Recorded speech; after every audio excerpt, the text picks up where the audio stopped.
passport to exciting sights and sounds around the world takes you beyond the palm-lined beaches of the Caribbean to experience a land called Yucatan, rich with cultural traditions and aglow with the vitality of a proud people. This is the country of the Maya. Their ancient stone cities are mute witness to a lost civilization. You will unravel the mystery of those jungle-shrouded ruins and marvel at the vigor of Mayan society today on Ticket to Adventure.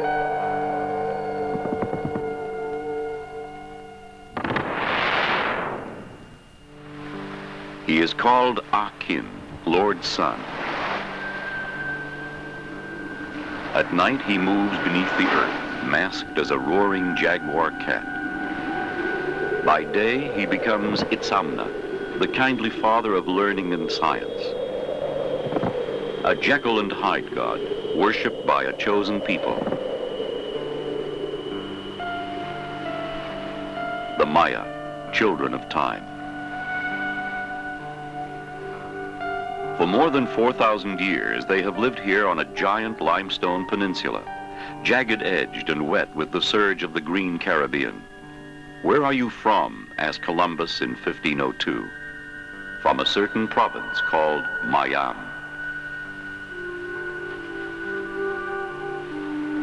The ships of Spain soon discovered Tulum, city of dawn, commanding a dramatic cliff top overlooking the sea below.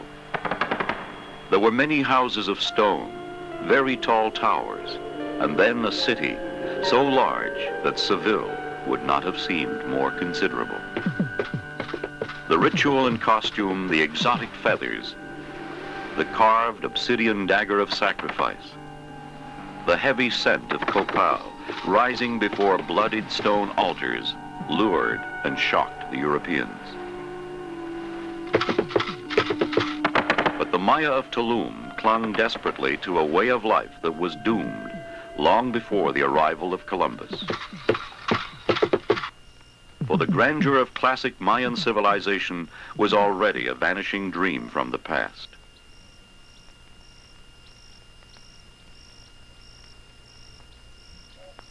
For every overgrown city the conquistadors encountered, another 20 lay buried beneath the impenetrable forest.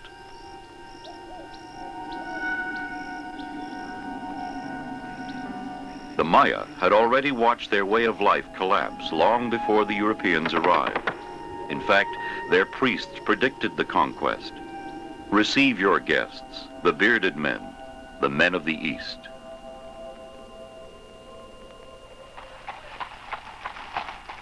The soldiers of Spain, armored with gunpowder, the wheel, and the horse, moved rapidly on ruined causeways into the heart of the country. The causeways had been built hundreds of years before to connect great cities built around natural wells called cenotes. It must have seemed to the Spanish that every well and natural cistern in the Yucatan was surrounded by the rubble of an ancient city. Yucatan, a strange name. Quiotan was the Mayan word heard frequently by the Spanish invaders. They accepted it as the name of the country. The puzzled Mayans had only remarked, "We don't understand you." Quiotan. The people of Mayan had special names and images for their world. Kukulkan, a feathered serpent, was the sky. The earth was the bumpy hide of a giant alligator floating in a magic pool of water lilies. The country of Mayan was called the land of the turkey and the deer. Exotic imagery inspired by creatures and plant life of the haunting rainforest was imprinted on the folk memory of the Maya even after they accepted the beliefs and customs of Europe. Some still remembered their ancient holy places, their jungle-shrouded monuments,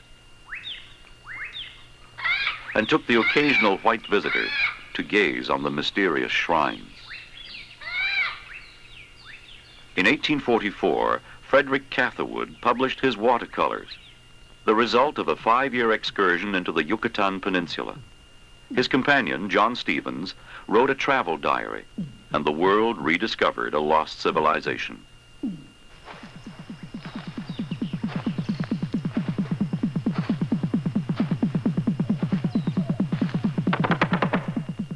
Tulum, Uxmal, Chichen.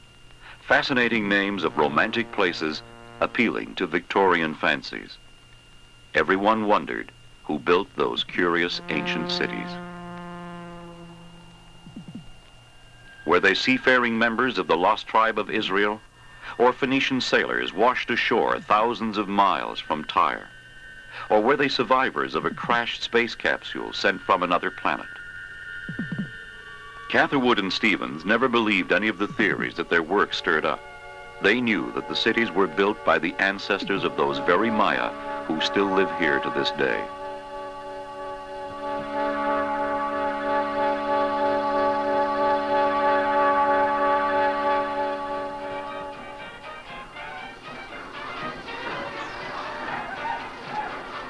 Now, Mayan life is coated with the veneers of other later cultures from central Mexico and colonial Spain. Customs of the Yucatan are a mix of several cultural traditions.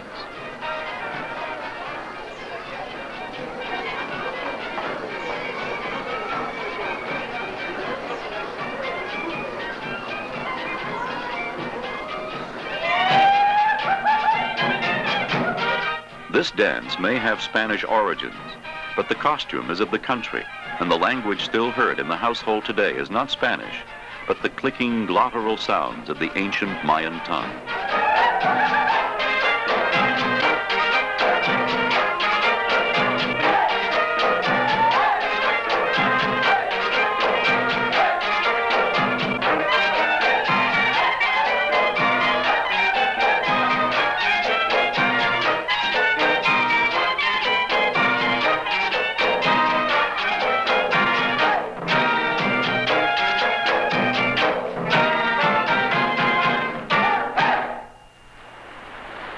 Spoken traditions, dated monuments, and remnants of pottery tell us that the Maya had settled in the Yucatan at least 2,500 years before the birth of Christ.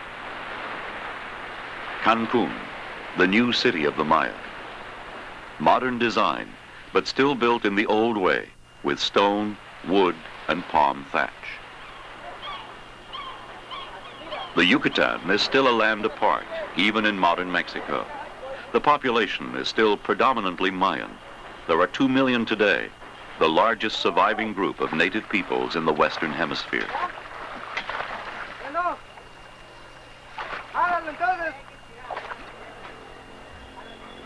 All moons, all years, all days, all winds take their course and pass away. So wrote the ancient priests of Mayan.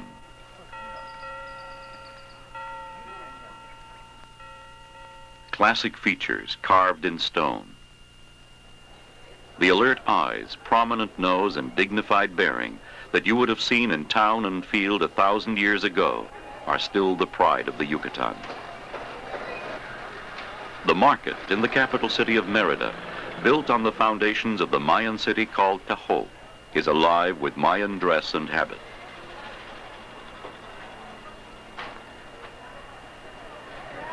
Women still wear the ancient chemise-like coupe, a single piece of decorated woven cotton with holes for arms and head.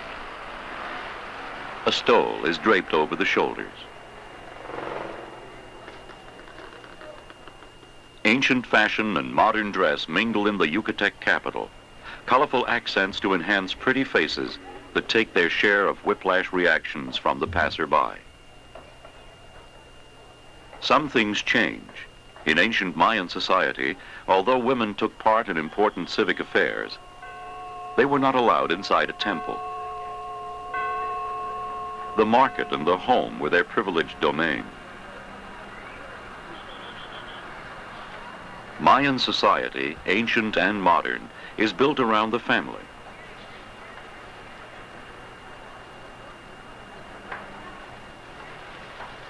Mothers are attentive to their children and to their reputations. In ancient Tahoe or modern Merida, the best reputation for a married woman is not to be spoken of by men at all. When you leave the city, it's like a journey into the past. Like country people everywhere, the Maya are conservative. They hold firmly to their old ways. They know how to find or make just about anything they need without moving too far from the doorstep. Although sometimes you have to go further than that for firewood. Work habits are passed on through the generations. Years ago, the ancestors of these boys carried heavy loads in the same manner from town to town. The na, the Mayan home, a simple, practical design that has survived the centuries. Young saplings bonded loosely together formed the walls of a well-ventilated room. For the Mayan of long ago, the house was also a cemetery. The family buried their dead beneath the stone floor.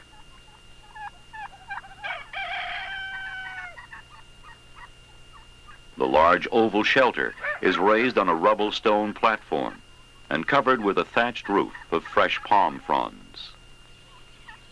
A humble way of life that has survived long beyond the great cities which it once supported.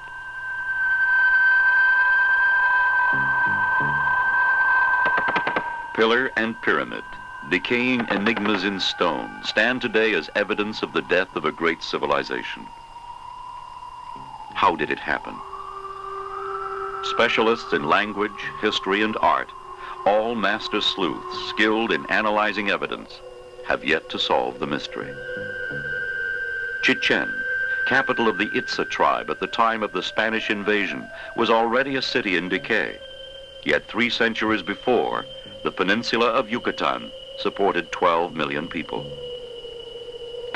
Atop the temple of the warriors at Chichen stands a recumbent stone figure called Chacmol, a famous symbol of the gentle Yucatec people, an irony of history.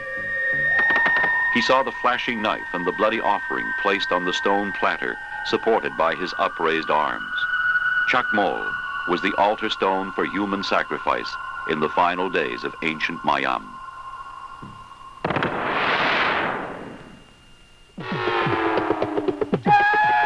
The Mayan priest, guardian of the sacred cenote at Chichen, cries to JOCK, the god of rain, to accept his living offering.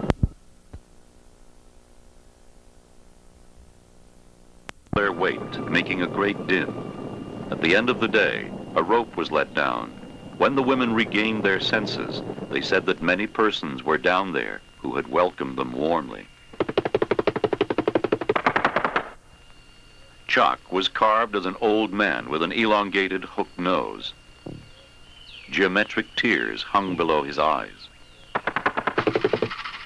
JOCK was indiscriminate. His rain fell everywhere, on the evil as well as the just. JOCK was a friendly god, most of the time.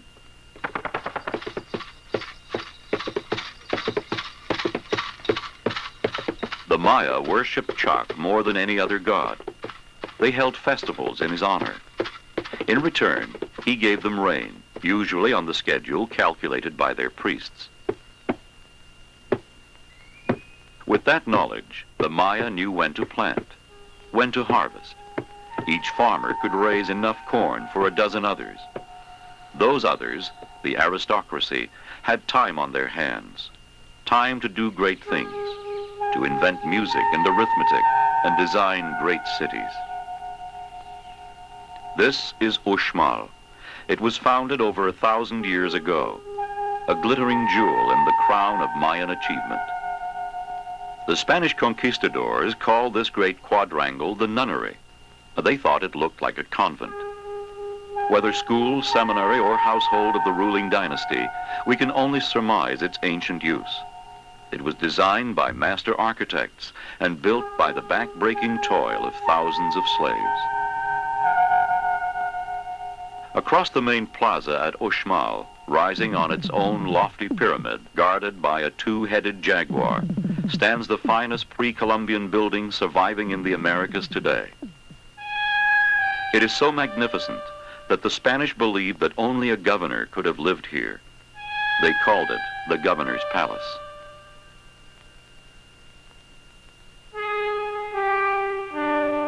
This long, low building is encrusted with a frozen geometry of ornamented stone. The heavy upper story is an elaborate counterweight to support the magnificent corbel vault that covers the hall within.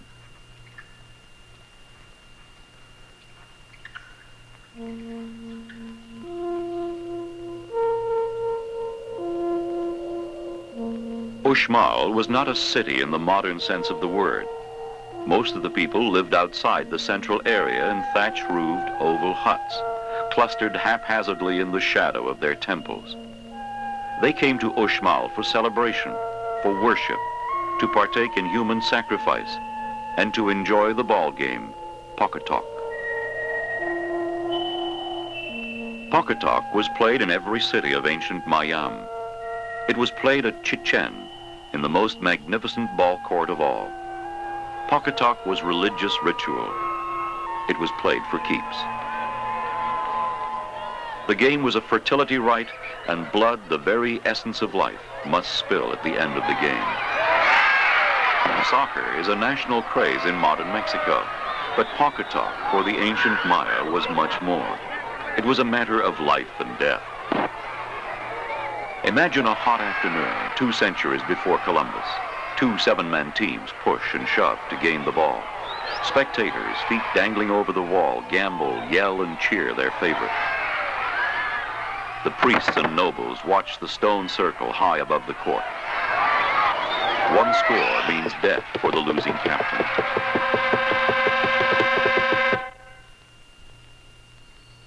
The rubber ball symbolized Akin, the sun. The stone circle was Kukulkan, the sky. The victim's head was placed on the stone platform called Tzompantli, the place of the skulls, and the gods would favor the Maya.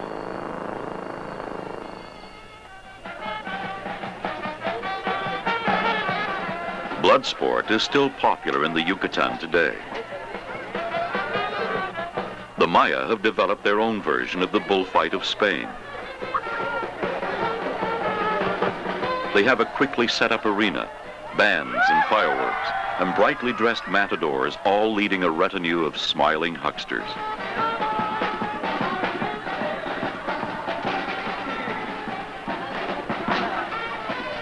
Now we wait for the bull. But remember, this is a Mayan bullfight. The bull is without horns. This matador, an eager volunteer, has more nerve than skill.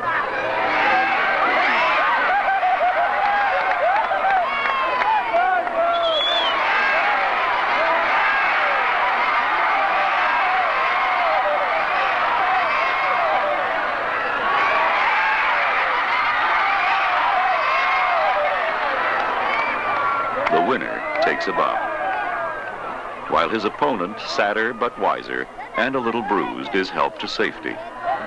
Both man and beast will live to fight another day. The time of sacrifice in the Yucatan is long past. A wheel of fortune. The ancient Maya charted the heavens, but they never made use of the wheel.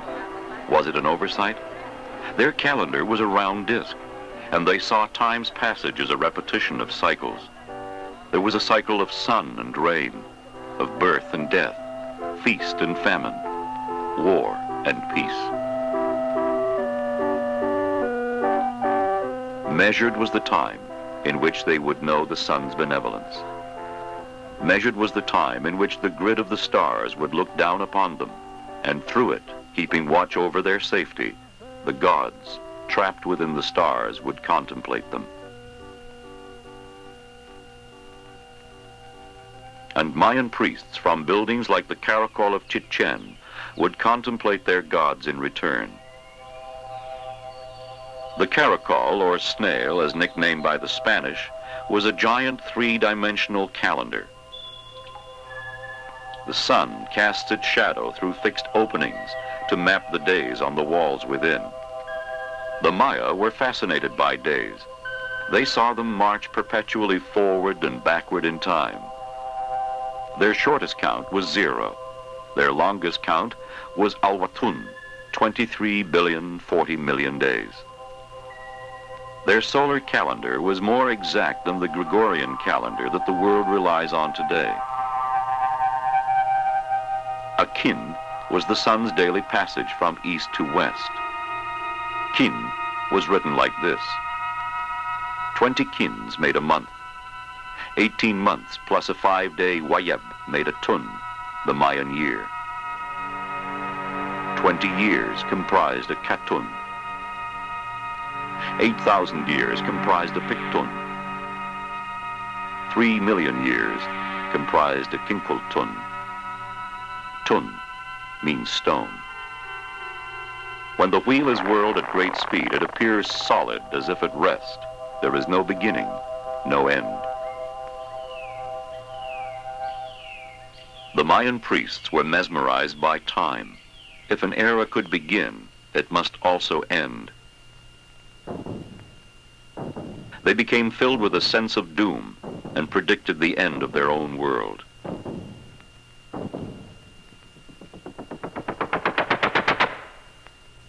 The Maya seemed to have committed themselves to a judgment day they had believed in for generations and abandoned their cities in a self-imposed cultural suicide.